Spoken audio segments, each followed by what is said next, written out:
السلام علیکم ناظرین کرام، نئی ویڈیو میں آپ کو خوش آمدید کہتے ہیں۔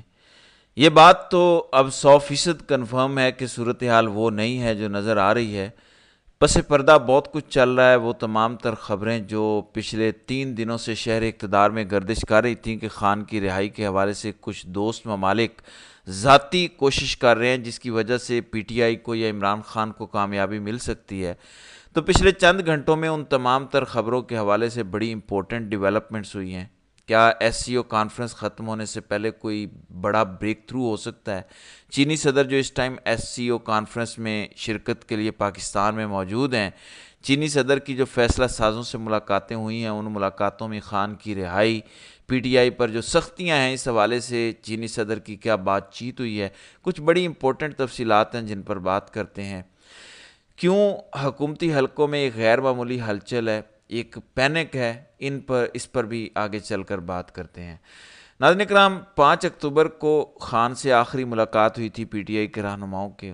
5 اکتوبر کے بعد سے لے کر آج 16 اکتوبر، یعنی پچھلے 11 دنوں میں پی ٹی آئی کا کوئی رہنما، وکلاء، بہنیں خان صاحب کی ان سے نہیں ملاقات کر سکیں۔ پی ٹی آئی نے 15 اکتوبر کی شام ڈی چوک میں احتجاج کی کال دی، لیکن اس کال کو واپس لیا، یہ کہہ کر کہ خان کے ذاتی معالج سے ان کی ملاقات کروائی جائے گی۔ پھر آپ نے دیکھا کہ کل خان کی اپنے ذاتی ڈاکٹر عاصم سے ملاقات ہونی تھی، لیکن وہ ان سے ملے بغیر اڈیالہ سے واپس لاہور روانہ ہوئے۔ پھر ایک میڈیکل رپورٹ منظر عام پر آئی اور کہا گیا کہ خان کی کچھ سرکاری ڈاکٹر سے ملاقات کروائی گئی ہے۔ اصل سوال یہ ہے کہ پچھلے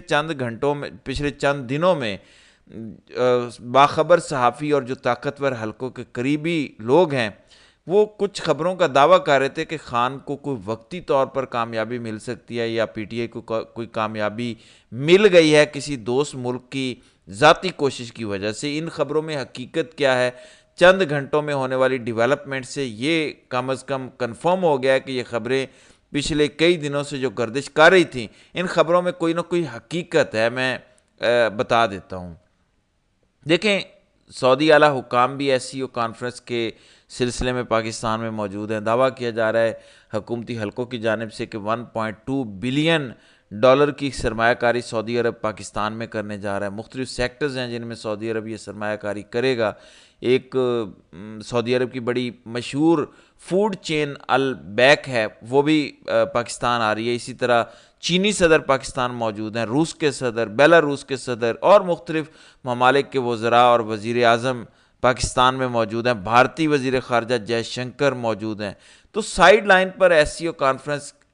میں پاکستان کے جو طاقتور ادارے ہیں، یعنی جو فیصلہ ساز ہیں، میں حکومت کی بات نہیں کر رہا، سب جانتے ہیں کہ پاکستان میں فیصلے کی طاقت کن کے پاس ہے یا فیصلہ ساز کون ہے۔ وہ فیصلہ ساز سائیڈ لائن پر ان اعلیٰ عہدیداران سے ملاقاتیں کر رہے ہیں۔ یعنی آرمی چیف عاصم منیر کی چینی صدر سے ملاقات ہوئی، عاصم منیر کی روس کے وزیر اعظم سے ملاقات ہوئی، اعلیٰ سعودی حکام سے ملاقات ہوئی۔ جو سرمایہ کاری سعودی عرب یا چائنا پاکستان میں کرنے جا رہا ہے، اس سرمایہ کاری کو اب پی ٹی آئی پر جو سختیاں ہو رہی ہیں اس میں نرمی سے جوڑا جا رہا ہے۔ اس بات میں تو کوئی شک نہیں کہ اس ٹائم پاکستان کا پورا سیاسی منظرنامہ پی ٹی آئی یا خان کے گرد گھومتا ہے۔ پچھلے چند ماہ میں پی ٹی آئی کے ساتھ جو کچھ ہوا، جس طرح پی ٹی آئی کو سیاسی میدان سے باہر کرنے کی کوشش کی گئی، پی ٹی آئی نے وقتاً فوقتاً احتجاج کی کالیں دی اور اس وجہ سے ایک سیاسی عدم استحکام پاکستان میں آیا اور پوری دنیا دیکھ رہی ہے۔ ایسا نہیں ہے کہ اگر کوئی ملک پاکستان میں $2 بلین یا $3 بلین کی سرمایہ کاری کرتا ہے یا کرنا چاہتا ہے تو وہ پاکستان میں سیاسی عدم استحکام دیکھے گا۔ اس کی پہلی کوشش یہ ہوگی کہ پاکستان کے لوگوں نے جس سیاسی جماعت کو منتخب کیا، جسے ووٹ دیے، یا جس لیڈر کو پاکستان کی عوام دیکھنا چاہتی ہے ایز اے حکمران، اس سیاسی جماعت کو حکومت کرنے کا حق ہونا چاہیے۔ اس حوالے سے پچھلے چند دنوں میں کچھ بڑے کریڈیبل نام صحافت کے جو تجزیہ دے رہے ہیں کہ ایس سی او کانفرنس پی ٹی آئی کے حق میں ہوگی، ایس سی او کانفرنس سے پی ٹی آئی کو وقتی کامیابی ملے گی، خان کو وقتی کامیابی ملے گی۔ مثلاً نصرت جاوید صحافت میں ایک بڑا زبردست نام، انہوں نے کل اپنے شو میں دعویٰ کیا کہ چینی صدر نے جو پاکستان میں فیصلہ سازوں سے ملاقاتیں کی ہیں، ان ملاقاتوں میں سیاسی عدم استحکام پر بھی بات کی ہے۔ ظاہر ہے سیاسی استحکام نہیں ہوگا تو معاشی استحکام نہیں آ سکتا۔ کوئی بھی ملک پاکستان میں پیسے نہیں لگائے گا جب تک اس ملک کو گارنٹی نہ دی جائے کہ پاکستان میں اب سیاسی استحکام نہیں ہوگا، پولیٹیکل سٹیبلٹی ہوگی، انسٹیبلٹی نہیں ہوگی۔ یعنی جو کچھ پچھلے 1-1.5 سال سے پاکستان میں چل رہا ہے، ظاہر ہے دنیا کے تمام تر ممالک جو پاکستان میں سرمایہ کاری کرتے ہیں یا کرنے کی خواہش رکھتے ہیں، وہ تب تک سرمایہ کاری نہیں کریں گے جب تک تمام تر سیاسی جماعتوں کا اپروول نہ ہو۔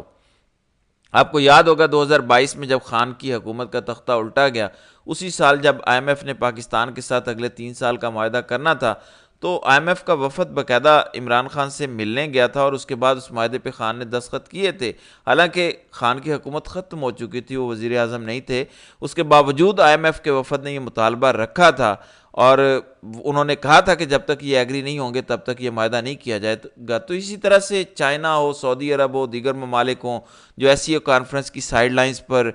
طاقتور اداروں سے مل رہے ہیں، فیصلہ سازوں سے مل رہے ہیں، ان کا مطالبہ یہ ہے کہ پی ٹی آئی پر جو ایک کریک ڈاؤن ہے، جو کرائسس ہے عمران خان پر یا پاکستان کی عوام پر، کیونکہ پاکستان کے لوگوں نے پی ٹی آئی کو ووٹ دیا ہے تقریباً 4.5 کروڑ ووٹ، یعنی اس اندازے کے مطابق پاکستان کے تقریباً 50% لوگوں نے، یعنی 7.5 کروڑ خاندان کے لوگوں نے پی ٹی آئی کو ووٹ دیا ہے۔ پاکستان کی سب سے بڑی سیاسی جماعت ہے یہ، تو آپ کیسے پاکستان میں عدم استحکام پیدا کر سکتے ہیں جبکہ پاکستان کے لوگوں نے ایک سیاسی جماعت کو منتخب کر لیا؟ اس حوالے سے نصرت جاوید نے دعویٰ کیا، دیگر صحافی بھی کہہ رہے ہیں کہ چائنا کے صدر ہوں یا دیگر اہم لوگ جو اس ٹائم پاکستان میں موجود ہیں، انہوں نے جتنی بھی ملاقاتیں کی، ان ملاقاتوں میں عمران خان کے موجودہ کیسز، پی ٹی آئی پر موجود جو موجودہ کیسز ہیں، کیونکہ ان تمام تر کیسز کا ڈائریکٹ تعلق پاکستان میں سیاسی عدم استحکام سے ہے، اس حوالے سے بات چیت ہوئی ہے اور اسی وجہ سے یہ جو پچھلے 5-6 دن جو ہے وہ خبریں گردش کرتی رہیں کہ پس پردہ بہت کچھ ہو رہا ہے۔ ایسا نہیں ہے کہ مذاکرات نہیں ہو رہی یا بات چیت نہیں ہو رہی۔ اگر خان کے وکیل انتظار حسین پنجوتھا پچھلے 10-11 دن سے لاپتہ ہیں تو ان کے لاپتہ ہونے کو بھی انہی خبروں سے جوڑا جا رہا ہے کہ وہ بھی اسی وجہ سے غائب ہیں، کیونکہ ان کی ڈائریکٹ ایکسیس تھی خان سے اور خان سے وہ ملاقات کر رہے تھے۔ تو یہ بائی ڈیزائن ہے، یہ انٹینشنلی ہے کہ خان کو لوگوں سے ملنے نہیں دیا جا رہا۔ پی ٹی آئی کے رہنماؤں کی جو خان سے ملاقاتیں نہیں ہو رہی، ان کی بہنیں گرفتار ہیں، یہ بائی ڈیزائن ہے، انٹینشنلی ہے کہ کیونکہ کہیں نہ کہیں پس پردہ خان کے ساتھ طاقتور لوگوں کی ملاقات ہو رہی ہے۔ کچھ صحافیوں نے یہاں تک دعویٰ کیا کہ خان اڈیالہ جیل سے بھی باہر آئے۔ میں نے اس پر ایک ویلاگ کیا تھا، آپ کو بتایا تھا کہ صابر شاکر اور میاں علی اشفاق نے یہ دعویٰ کیا کہ خان کو اڈیالہ جیل سے باہر کہیں اور منتقل کیا گیا، وہاں پر خان کی ملاقات نہیں ہوئی اور پھر واپس خان اڈیالہ جیل پہنچا۔ تو عمران خان کے ساتھ جو پس پردہ ایک سنجیدہ مذاکرات کی کوشش ہوئی ہے 5 اکتوبر کے بعد، کیونکہ جو ڈی چوک والا احتجاج گنڈا پور نے ختم کیا تھا، اسی دن آپ کو یاد ہوگا گنڈا پور گو کہ ان کی باتوں پر لوگ کم یقین رکھتے ہیں، جس قسم کا رویہ انہوں نے اپنے کارکنان کے ساتھ روا رکھا، خاص طور پر جس طرح انہوں نے اسلام آباد پہنچ کر خیبر پختونخوا ہاؤس میں وہ اچانک غائب ہوئے اور پھر انہوں نے کہا کہ جی میں ٹریل 3 سے چڑھ کر مارگلا کی پہاڑیوں سے چڑھ کر منال ریسٹورنٹ پہنچا اور پھر وہاں سے ہری پور داخل ہوا اور ہری پور سے پشاور پہنچا۔ یعنی ایک لمبی داستان علی امین نے سنائی، لیکن انہوں نے اس دن خیبر پختونخوا اسمبلی میں کھڑے ہو کر یہ ضرور کہا تھا کہ آج کے بعد آپ کو پی ٹی آئی کے حق میں اچھی خبریں سننے کو ملیں گی، پی ٹی آئی کو کامیابیاں دیکھنے کو ملیں گی، خان کے لیے چیزیں بہتر ہوں گی۔ گو کہ ایک طرف خان کی ملاقاتوں پر پابندی ہے، لیکن ساتھ ہی ساتھ یہ خبریں آنا شروع ہو گئیں کہ چیزیں خان کے لیے وقتی طور پر بہتر ہو گئی ہیں۔ اب اس کا کریڈٹ آپ ان تمام تر وفود کو دیں جو اس ٹائم پاکستان آئے ہیں، یا اس کا کریڈٹ پی ٹی آئی کے احتجاج کو دیں، یا علی امین گنڈا پور کو دیں، یا کسی کو بھی دیں، کچھ نہ کچھ تو ہے جس کی پردہ داری ہے، اسی وجہ سے یہ خبر ہے کہ چینی صدر نے باقاعدہ خان کی رہائی کے حوالے سے پی ٹی آئی کے اوپر جو ایک کریک ڈاؤن ہے ریاست کا، جس میں پی ٹی آئی کے کئی لوگ گرفتار ہیں، کئی چھپے ہوئے ہیں، لاپتہ ہیں، منظر عام پر نہیں آ رہے، اس حوالے سے اعلیٰ حکام سے چینی صدر نے بات چیت کی ہے اور چائنا کے صدر کا یہ بات چیت کرنا بڑا امپورٹنٹ ہے۔ اس کی ایک بڑی وجہ یہ ہے کہ خان ہمیشہ سے اینٹی امریکہ رہے ہیں، خان پرو چائنا پرو رشیا رہے ہیں، اور اس ٹائم وہ تمام ممالک پاکستان میں موجود ہیں جو پرو عمران خان ہیں، جس میں سعودی عرب، چائنا، رشیا۔ عمران خان کے حوالے سے تو کہا جاتا ہے کہ ان کی حکومت کا تختہ ہی اس وجہ سے الٹا گیا کہ انہوں نے آخری دورہ جو رشیا میں کیا تھا، تو رشیا خان کو سٹرونگ دیکھنا چاہتا ہے۔ تو یہ جو ایس سی او کانفرنس کے سربراہان مملکت پاکستان میں موجود ہیں، انہوں نے جب سیاسی استحکام کی بات کی جب پاکستان میں سرمایہ کاری کی بات کی تو ساتھ ساتھ اعلیٰ حکام کے سامنے یہ بات بھی رکھی کہ پاکستان میں پولیٹیکل سٹیبلٹی کب آئے گی، ہم پیسہ لگانے کو تو تیار ہیں۔ اب سعودی عرب $2 بلین لگا رہا ہے، اسی طرح چائنا کے صدر اگر پاکستان آئے تو 100% کنفرم ہے کہ کوئی نہ کوئی معاہدہ کر کے جائیں گے، ساتھ ہی ساتھ وہ یہ بات رکھ کے جائیں گے کہ خان کی رہائی کے حوالے سے اب ریاست کیا کر رہی ہے، خان پر جو کیسز عدالتوں میں چل رہے ہیں اس پر فیصلے کب آئیں گے۔ تو اب اس کے بعد آپ کو ریاست کا غصہ یا ریاست کا پی ٹی آئی کے خلاف جو جارحانہ سٹائل ہے وہ آپ کو کم نظر آئے گا، کچھ نرمی آئندہ آنے والے دنوں میں آپ کو دیکھنے کو ملے گی۔ بہرحال